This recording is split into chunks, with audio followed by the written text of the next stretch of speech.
The changes to the West Side and West Suburban bus routes include establishing 3 new express routes: the X9 Ashland Express, the X20 Madison Washington Express, and the X54 Cicero Express, which connects CTA customers to Chicago's 2 airports.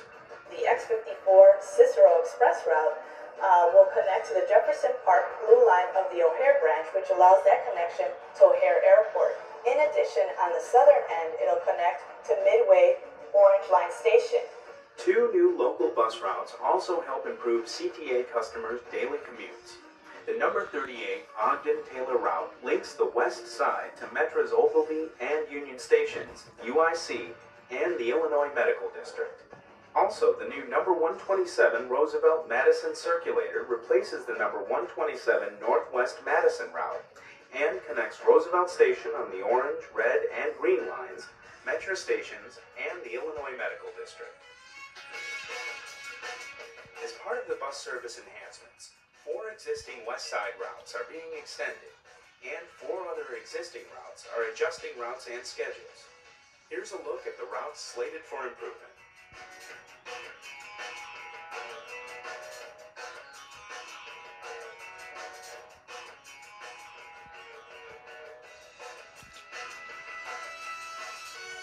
'90 Harlem and '91 Austin. All of the bus service enhancements will take effect on June 18th.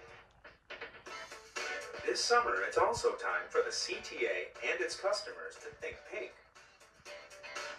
The new Pink Line service starts June 25th. Here's a look at how the new Pink Line will work.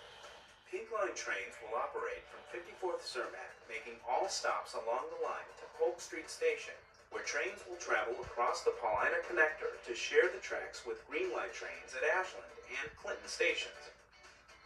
The Pink Line will continue to the Loop and travel on the elevated tracks along with Green and Orange Line trains, stopping at all elevated Loop stations. Then travel back to Clinton and Ashland, back across the Paulina Connector to Polk Station, then travel west back to 54th Cermak.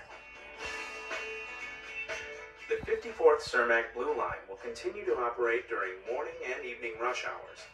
It will operate from the 54th Cermak station in Cicero and connect with the Forest Park branch of the Blue Line along the Eisenhower Expressway and continue into the Loop via the Dearborn Street subway. During rush hours, customers along the branch will experience increased service and have the option of either the Pink Line or the 54th Cermak Blue Line. In addition, service on the Blue Line's Forest Park branch will increase. The Pink Line got its name after nearly 600 students from kindergarten to 8th grade nominated colors to name the new line, along with essays explaining their choice and how transit service was important to their communities. The author of the winning essay receives a $1,000 U.S. savings bond and the chance to be one of the first to ride the new Pink Line. So join the CTA as it tests out the new, improved West Side and West Suburban service. Hopefully they will find that the service we provide does really fill our mission, linking people with jobs and communities. For further information, log on to www.transitchicago.com, email ctahelp@transitchicago.com, or call 1-888-YOUR-CTA.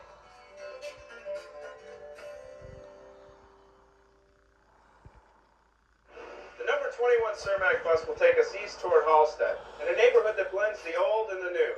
Just transfer to the number 8 Halstead Street bus, head north a few blocks to the Roosevelt stop, and step right into University Village, our destination.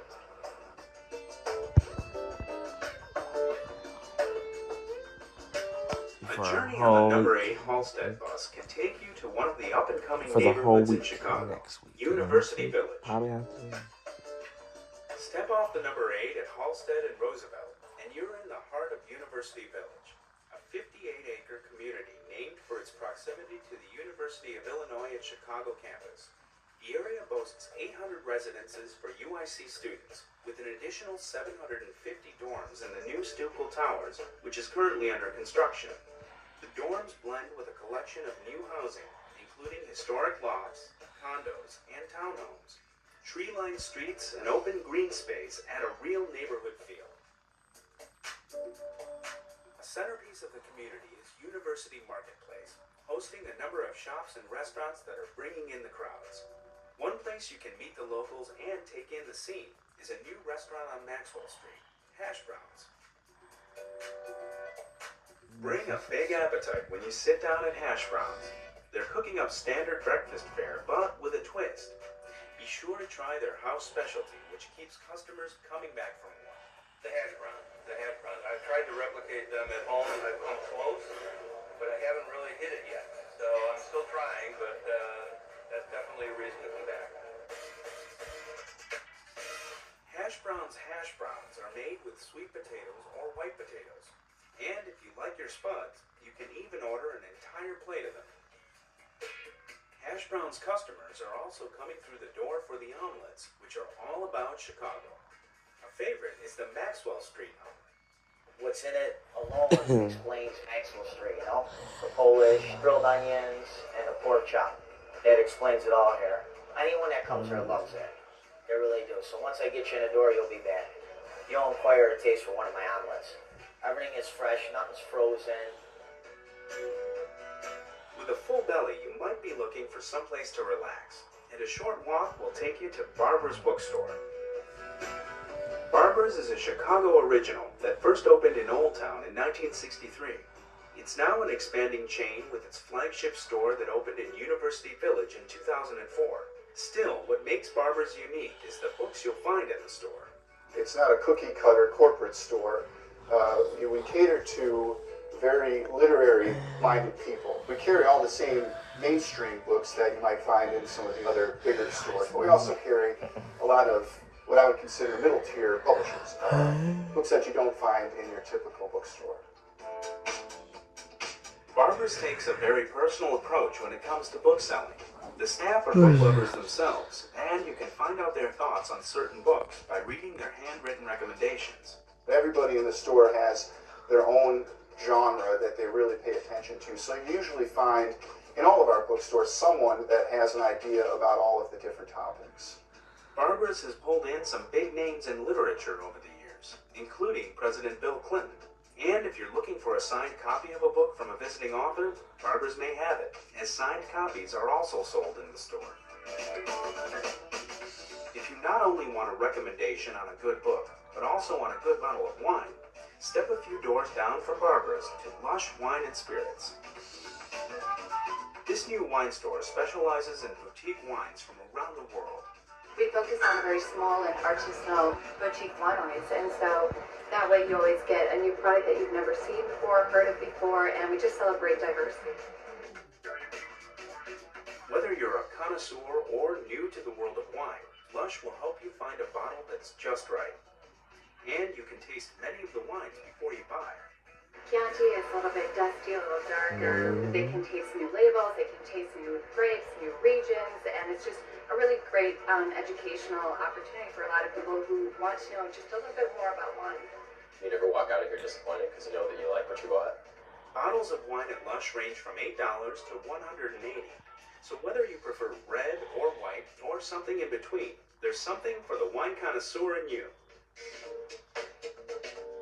So step on board the number 8 Halstead bus and head to University Village, where you can enjoy a big breakfast, a good book, and a unique glass of wine while you explore one of Chicago's hottest new neighborhoods.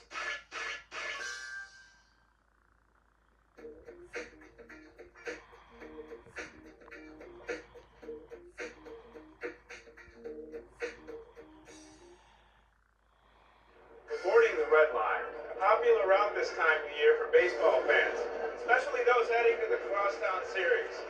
It provides a direct link between our town's 2 major league ballparks, and is one more way the CTA is keeping its customers on the move. As the Sox and Cubs battle it out in the Crosstown Series, the CTA is once again celebrating our hometown teams. Twice during the baseball season, the American League Chicago White Sox and the National League Chicago Cubs face off in a 3-game series, one series in White Sox territory and the other on the Cubs' home turf, for bragging rights as to which Chicago team is the winning crosstown rival. This is the 9th year that the CTA has handed out its commemorative poster to baseball fans before each of the Crosstown Series games. One loves the Sox and one loves the Cubs. They share a room together, so it's the perfect poster for them. Since the red line is one thing the Sox and Cubs have in common, that's where the posters can be found. They were handed out at 35th Street Station for the U.S. Cellular games, and next they'll be at Addison Station during the Wrigley games on June 30th and July 1st and 2nd. The posters are available starting about 90 minutes before a game. The CTA is also producing commemorative fair cards in the same style of the poster. The Crosstown Series posters and fair cards are designed by Chicago artist Steve Musgrave. Whenever I'm doing a poster, especially these posters, I picture some kid hanging it up on their wall, so I figure that's part of their surrounding, so it's like their personal public art. The poster-making process begins with Steve creating a number of sketches. He follows the style of illustrator Otis Shepard, who designed the program covers for the Cubs in the 40s and 50s. He was just a genius and did a lot of work in real simple shapes and nice simple gradations, nice airbrush stuff. And I always think about him when I'm doing these pieces. Steve provides the CTA with a number of sketches to choose from, and each year the design is changed according to the series games. Whoever is on top of the poster or mentioned first is the team whose park the first games are played. This year it's the White Sox because they started at Cellular. Last year it was the Cubs, they started at Wrigley. So that's nice. It changes every year, so it's not favoritism.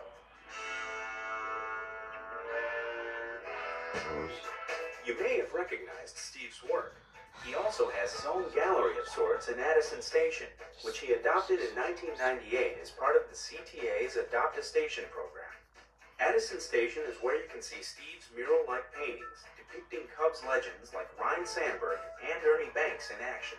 People go through the station really fast, in and out, and I figured they wouldn't be staring at these things. It's a very quick read. They're bright colors, simple images, very direct. So if you're a baseball fan, be sure to pick up a poster to take home. And while the poster is a great souvenir, it's also a reminder that the red line can take you right to Wrigley and U.S. Cellular Fields. It's the easiest thing in the world that we have the red line connecting literally both ballparks. You can go from Wrigley Field to Cellular Field on one continuous train line. But for people who are coming from other areas of the city and just going to one of the ballparks, we have all of our train lines and many bus routes that connect people to those destinations. You can avoid expensive parking fees and traffic congestion by taking the CTA. On game days, there's extra bus and train service to accommodate heavier crowds. Here's a look at how the CTA can take you to both ballparks. Red line, Wrigley Field, 1-2 Clark, 152 bus, 154 Wrigley Field Express, red line SAS 35th, green line 35th Broadville, 35th 35th. So be And sure these to are the take routes the I'll get you CTA to there. Crosstown games and pick up a commemorative poster along the way.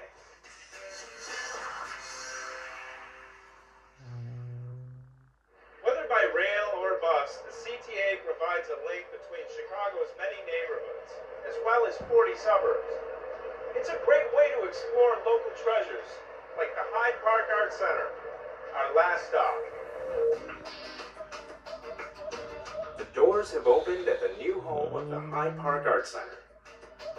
Grab your art supplies and head down to the center's new location at 5020 South Cornell in Hyde Park.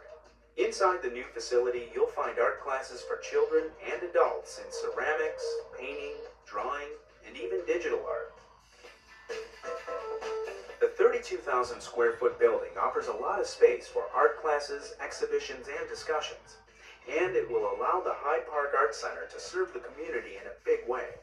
Hyde Park Art Center was founded in 1939 by a group that really wanted to create a new kind of institution that would be much more connected with community, be much more accessible, but at the same time was showing contemporary art. And so they formed the Hyde Park Art Center, and the center has really stayed true to that mission ever since, in all of its 67 years. The Hyde Park Art Center offers classes daily from morning until late in the evening. So stop by and explore the artist in you. We'll tell you more about the Hyde